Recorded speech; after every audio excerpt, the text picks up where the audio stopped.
It's pretty surreal and wonderful, really. Yeah.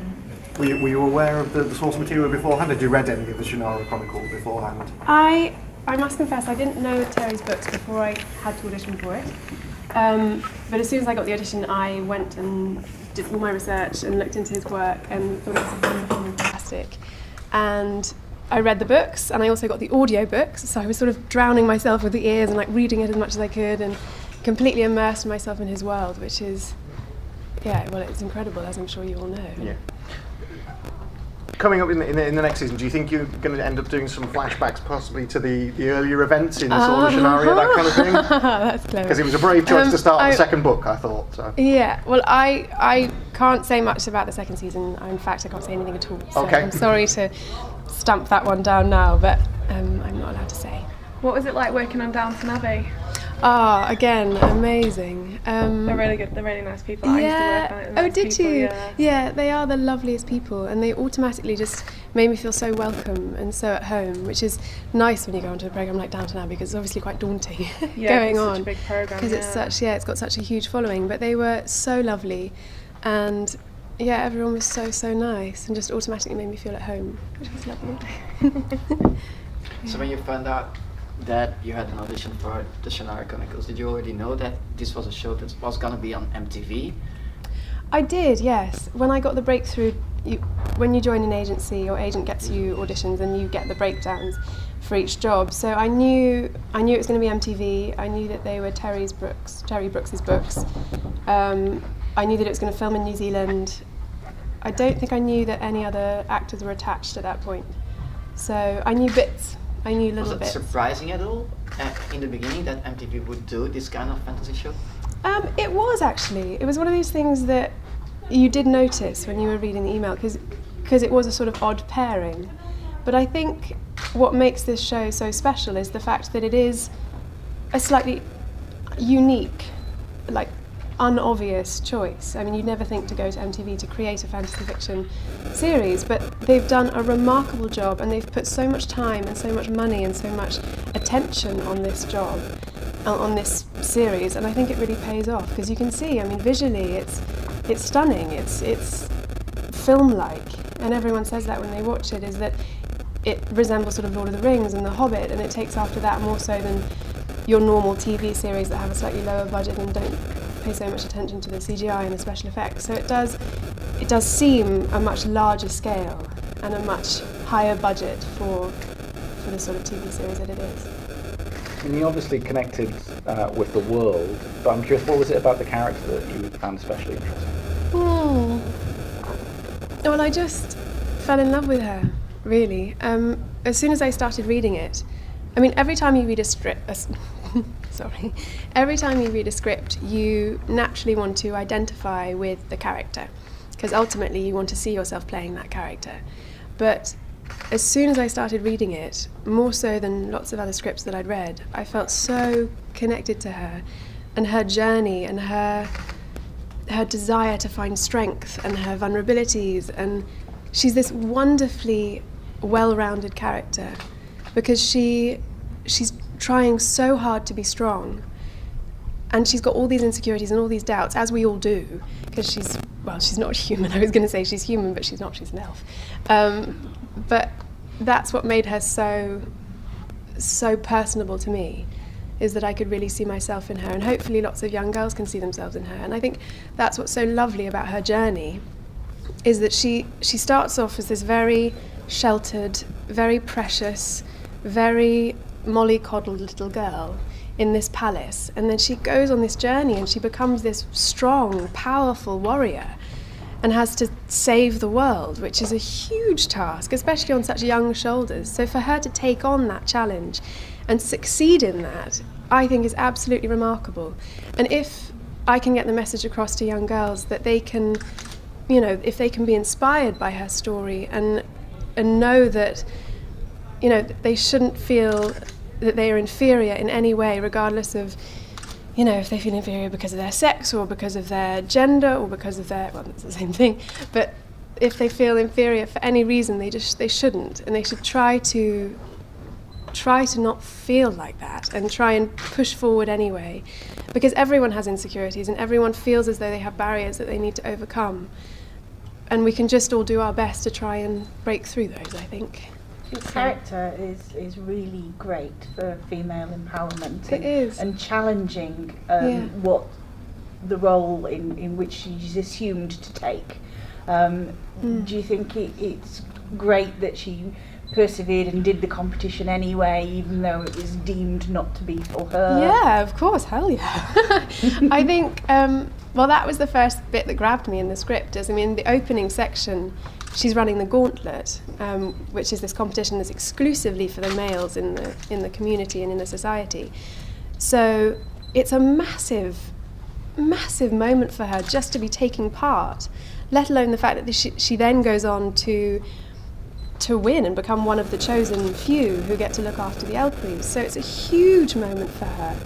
And obviously she's doing this, and she hasn't let her grandfather, John Rhys Davies, who plays my grandfather, he had no idea about it. So it's an enormous moment for her, and I think that's a real changing point for my character, because it makes her realise that she is capable of what she feels she's capable of, even though everyone else around her completely dismisses that and doesn't think she's able to. She fights against all prejudice and proves them wrong. Well, Good. Oh, so you were talking about insecurities. Were there any personal insecurities you had to overcome while shooting? Well, I'm not terribly good on a horse, so that was a personal insecurity. I hadn't done any horse riding before I got out there. So we had 3 weeks before we started. And we did horse riding every day, we did sword fighting every day, we did stage combat, we had a personal trainer who was this ex-cage fighter who would sort of train us up and make us really like staunch and bulky and like, yeah, pretty badass by the end of it. But the horse riding was a bit of a challenge for me. I also fell off the horse, which didn't go down terribly well, as everyone was probably, well, they were very worried about me, but I was fine and I survived to tell the tale. With a few bruises and bashes and scrapes.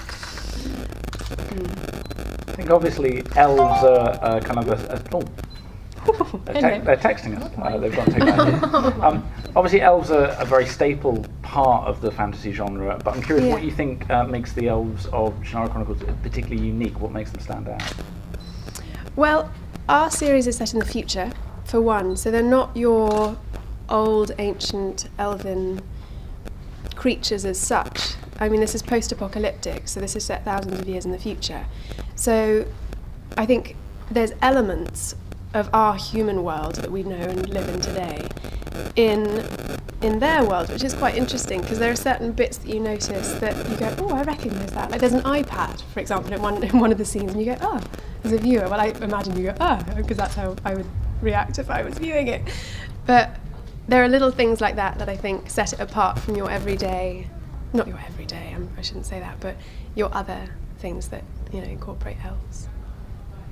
You mentioned John Rhys Davies. What's it been like working with the rest of the cast? Because it's a fantastic. It seems like a fantastic team. Yeah, it really is. I mean, I know everyone says this, and they all say that, you know, you're a family and that you bond, and everyone does. But I feel like we bond the most, if I can say that. No, we did just become this huge family. He's the most incredible man and actor, obviously, and someone I looked up to hugely. So to finally get the chance to meet him and work alongside him was incredible. And yeah, he would sort of take you aside and drop little pearls of wisdom in your ear. So you just felt like you were this wonderful sponge on set every day, and you were just trying to soak up all his knowledge, because he's such like a, just, you know, temple of wisdom, that man. He's amazing. Can you give us an example of what he would whisper in your ear? Well, for one of the things he taught me was that he hated my signature. He didn't like the fact that my signature was really squiggly and squirrely, because he said, you know, when a fan wants their signature, your signature, they're going to want to be able to recognise your name. And I was like, okay, well, this is my signature. And he went, you can't see what that is at all. It doesn't say Poppy Drayton. So I was like, oh, okay, John, I'll try and go home and practice and do a different one. But that's a really poor example, because he also taught me lots of like important things too. But that's just the first one that came to mind. So yeah. What was your favourite day of shooting? Was there a particular day where you like you were on horseback or you were fighting? Gosh, that's really hard. Sorry. Because there are so many. No, it's a nice one because there are so many. There was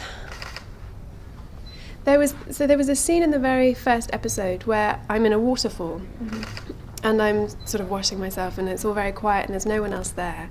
And bizarrely, even though it was one of those scenes that you sort of go, ooh, God, I'm going to have to do that, and I'm going to have to be pretty naked in front of some people, and that's embarrassing. Daunting, yeah. Yeah, exactly. But actually, it turned out to be the loveliest day. There was a really minimal crew, and there was something about being under that cascade of water in the middle of New Zealand, pretty bare, just going, oh my goodness, this is quite remarkable and strange and wonderful in a weird way. So yeah, maybe that day. Thank you.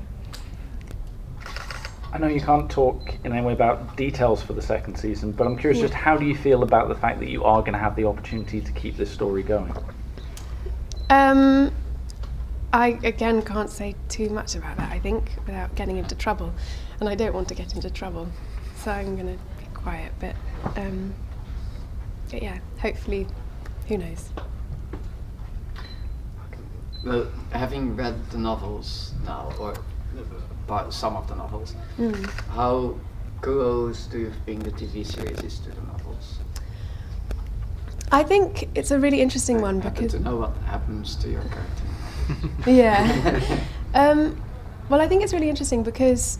And Terry was really behind us the whole way with this, because he understands that they are two completely separate mediums, and what a viewer or a reader demands in one can't demand the same thing from the TV series. So because you don't have the luxury of time, and you don't have, I suppose just time is the main thing, people are going to want things faster, and they're going to want something more dynamic, and they're going to want something more dramatic, essentially, because they don't, a book you can pick up and put down and sort of do it at your own pace. So there are quite a few differences in our series to the books. I think one of the things that I really enjoyed about the TV series was that Amberly's character really grew in quite a... I mean, she's a lot more of a badass in the TV series than she is in the books. She's a beautiful, beautiful character in the books, but she's a lot softer, and she's a lot more gentle, and that's beautiful. And I really wanted to keep that essence of her when I went to, when we started working on the TV series, because that's such an integral part of her character. But in the series, they really wanted to show her as a really empowering young woman at the same time. And I think they really found the balance there, and I tried my hardest to find that balance too, in order to, keep the nature of the character alive, but also to make her that bit stronger and that bit more 21st century. So. I mean, you spoke earlier about how it's in a post-apocalyptic setting, and there's sort of things from our universe that you see in there. It's something that's only kind of vaguely alluded to in the kind of earlier books of Shannara. Do you think it was the right decision to make that a bit more blatant in the TV show than it was in the books? I think so. Just because, as a viewer, I think those are the little details that you really appreciate when you're watching, and that you can sort of identify with. And I think whenever you're watching anything, all you want to do is go, oh, I do that, or I react that way, or oh, that's exactly how I feel, and you long to feel some sort of connection with something that you're watching.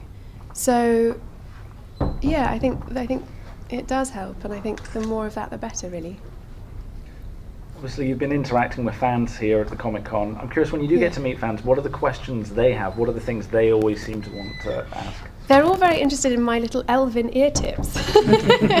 And I saw a few people with them on, and I was like, I didn't even get to keep mine from the show. And I was like, how did you get yours?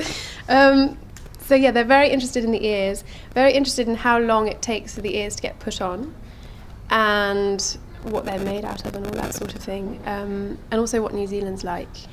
So yeah, it's fun to answer their questions, and it's so nice to see the fans as well face to face, because that's what you're doing it for, that's who you're doing it for.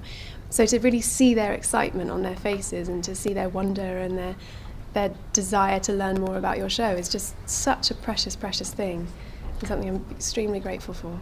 Filming in New Zealand, do you do the fan thing yourself? Have you been around and found Hobbiton and done all those kind of things yourself? Well, I didn't. That was the one place I didn't manage to get to. I ended up staying on in New Zealand for a little bit longer after we finished filming, because I realised that although we'd been to all these different locations, that I hadn't actually seen much of the country.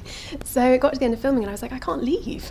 I haven't done New Zealand. I have to go and do New Zealand. So I went down to the South Island and I did a skydive and went on a helicopter trip and did all these things, because I felt at least then I'd sort of, you know, calmed my urge to see everything and to do everything. So, yeah. I mean, you mentioned fans always want to know about the ears. This is your perfect opportunity. You've got the world's press here. Answer it now. Put it to bed. Tell us about the ears. How long does that take? Beginning and end. How does it feel like? They're pretty great, actually. They're made of silicone, and they're disposable. So every day you get a new pair of ears, which is pretty great. And they take about 45 minutes to apply, and I mean, I could take you through the whole process if you like. But they're glued on to your ear, and then they have to be taken off at the end of the day. Mind you, John Rhys Davies, he would always be very naughty, and he would just grab his ears at the end of the day and just rip them off, which he would take much delight in, because it would really annoy the makeup girls who would be there ready with their alcohol to take it off naturally and like do it properly, the proper way. So I did take after him sometimes and rip them off if I was feeling particularly rebellious that day. But yeah, it was wonderful. And then there was another thing that they used to do in the water. They didn't really react well to all the water, so they'd sort of droop and they'd become these little puppy dog elven ears, which wasn't really the look that MTV were going for. So we had some emergency ear moments those days. With DVD and the Blu-ray coming out of season 1 soon, are there any cool extras and things in there that we should be looking out for? You'll have to get it and see. Yeah, but that's out on the 6th of June, which is coincidentally the day before my birthday, which is lovely. I know. What a little treat. Get everyone to go and buy it for your birthday. That would be lovely. And is there anything else you're working on at the moment? I just finished working on A Little Mermaid, which is a new independent American film, which was fabulous. I got to be in a full prosthetic mermaid tail for 3 weeks, basically, and got to go to a mermaid park and swim around and do. I did have scenes above the water, so don't worry, I'm not under the water for the whole film. A lot of people go, "Oh, did you do your scenes underwater?" And I go, "I don't even know how you do that." But no, I was above ground with legs for a lot of it. So. And that's obviously a story that's captured people's imaginations for generations now. What do you think it is about that seems so timeless, that keeps us coming back to it as a story? Oh gosh, that's a very good question. I don't know. I think it's maybe the fascination with mermaids. I mean, every little girl has sort of well, I definitely did when I was a little girl. Maybe you didn't, but I had a huge fascination with mermaids and always dreamt of being a mermaid. And I know my sister did too. She's there agreeing, going, "That was me." But I think every little girl wants to be a mermaid. So there's that, and it's such a sweet story. I mean, ours doesn't follow the story exactly. It doesn't follow the Disney version, but. Yeah, there's a real beauty to the storyline that they tell. And when you've been part of a big sort of production series like this, is it a different experience to go and work on a small independent film? It is, yeah. It is quite different. Obviously, the budget's smaller, so you've got to all sort of galvanise together, and there's a real sense that you're in the trenches and you're doing it, and you're battling against the elements and all sorts. So there's much more of like we need to, by hook or by crook, get this done. Whereas on a TV series or on a larger scale production, you have more money and you have slightly more time sometimes. So there are different things that take priorities over others. But they're both wonderful in their own way. Anybody else got any questions? Well, I guess, have you got a message to fans of the show, people who are excited to be buying the DVD Blu-ray and can't wait to get even more of it? Well, just thank you. Just thank you for watching it, and I hope you enjoyed it, and I hope you continue to enjoy the series. Thank you. Thanks, everybody. Thank you very much. Thank you very much.